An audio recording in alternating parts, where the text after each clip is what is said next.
Sa lungsod ng Lapu-Lapu sa Cebu, isang batang lalaki ang nalunod matapos itulak umano sa dagat ng hinihinalang solvent boys. Nakatutok si Alan Domingo ng GMA Cebu.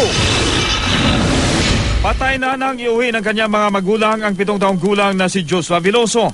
Naglalaro raw sa tabing dagat si Joshua kasama ang isa pang bata nang dumating ang grupo ng 5 hanggang 8 kabataan. Ayon sa mga saksi, itinulak daw ng isa sa mga bata si Joshua. Hindi agad nakaahon si Joshua dahil mataas na raw ang tubig sa dagat dahil high tide. Usa sa kauban, usa ka grupo, naniingon nga gituklod ko sa kuan, usa ka bata. Inimbitahan ng DSWD ang 2 bata na kasama sa grupong napagtripan umano si Joshua, pero agad din daw silang pinauwi dahil sila ay mga minoridad. Kaya naman hiling ng mga magulang ng biktima, hustisya. Grupo na talaga. Tandugo boys. Usa nganong ilahang ipasipadaan yung anak? Ilara po ng trip nga sir. Ako lang yung nga, mga ko gustisya nila nga. Ilam Tita.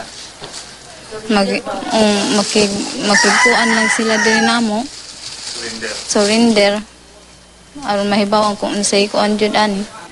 Si Senior Superintendent Ray Lindon Lawas, hepe ng Lapu-Lapu City Police Office, sinermonan ang mga tauhan dahil sa bagal umano ng imbestigasyon sa paglunod sa batang si Joshua.